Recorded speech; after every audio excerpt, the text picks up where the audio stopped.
Welcome back. As we continue on with our July 4th special, we look now at three brothers with a very special story to tell. They went off to fight in World War II. One of them was captured by the Japanese, so the other two brothers went looking for him. Sounds like a movie, and it sounds in fact like the plot of Saving Private Ryan, but it's not. It's a true story, and all the brothers, as we said, are from New Jersey. A new book called Jersey Brothers describes what happened. We spoke with its author, Sally Mott Freeman. This book is unapologetically personal. It's something that, we've spoken to authors who've been very invested in the subject, but for you, this wasn't just family. It seemed like it was 10 plus years of your life that you dug in to try and get to it, and it almost plays out, and I don't want to give away the ending, and I won't here today, that you're not only rooting, you're following this story as it goes, and you're not sure how it ends. It's about three brothers. Benny, who was on the carrier USS Enterprise, Admiral Halsey's carrier at the outbreak of the war. Bill, who was actually my father, set up the White House map room, very secret room in the basement of the White House for President Roosevelt. And the youngest, the third and youngest brother, Barton, was a Navy Supply Corps officer, a commission I think that the older brothers thought would be safe for him, but the Navy had other plans and sent him to the Philippines, and he was almost immediately wounded and listed as missing in action. And it's really a story about the search for this youngest brother by the older two. It's interesting because not far from where we are is the FDR library, and they've done a recreation of sorts of that map room. And when reading the story, and I guess it was more than, he was one of FDR's closest confidants, the way the room was set up, and it was obviously where you saw how the map of both in the Pacific and obviously in the Atlantic and how the war campaigns were going. He was integral to this, but he also, your father, was trying to get himself in the Pacific theater as well to find his brother. Isn't that right?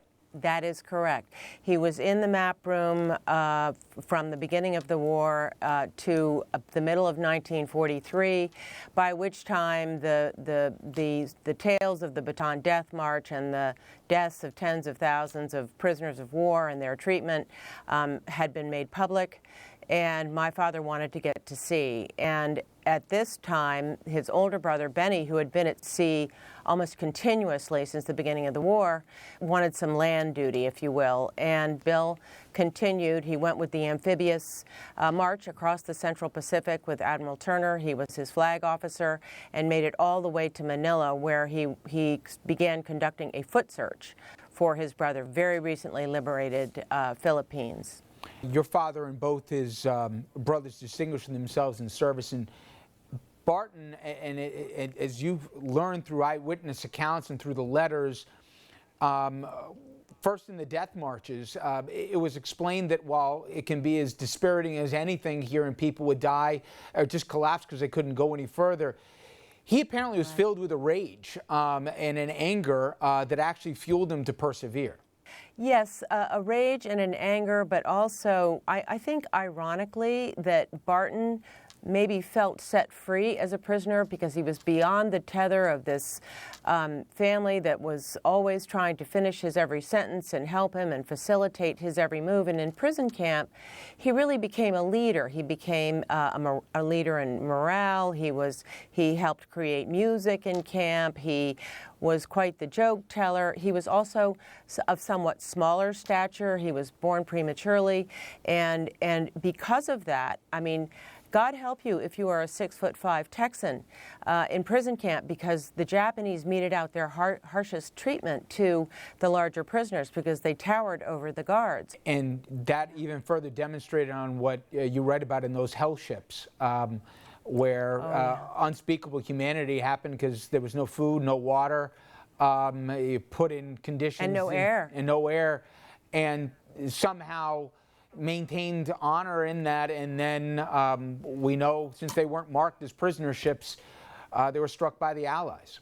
They were torpedoed by submarines that were lurking. The submarines had code breakers. They knew exactly when these merchant ships were leaving war zones and where they were going, and they would lie in wait for them. But they were also carrying war materials, Japanese soldiers, civilians, all manner of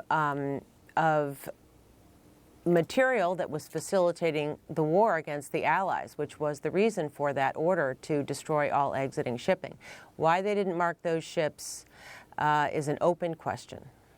And I won't give away the fate of Barton, but years ago, Sally, we were privileged enough to go back to Normandy with veterans that were in Omaha and Utah Beach, all coincidentally from New Jersey.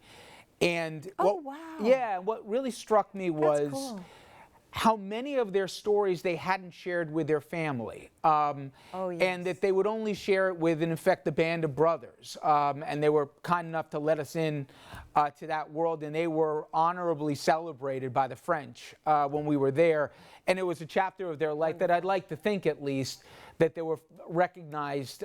This was in the immediate aftermath of Saving Private Ryan. But my point is, did you find, when tracking down the letters and talking to survivors, that this was the proudest and the greatest generation, but it took a lot for them to open up and share some of the proud memories, but yet painful ones? Yes, I spoke with a number of veterans in each of the venues. Wartime colleagues of Benny on the USS Enterprise, wartime colleagues of my father. My father's in the White House, and also with the amphibious fleet with Admiral Turner, and also wartime colleagues of Barton's in prison camp. In fact, in 2005, I traveled with a group of former prisoners of war to the Philippines on a trip to commemorate the 60th anniversary of the liberation of Manila. And we went from prison camp to prison camp together on buses. We walked the National Road, made infamous by the Bataan Death March together, and these men were resilient, and they talked non-stop.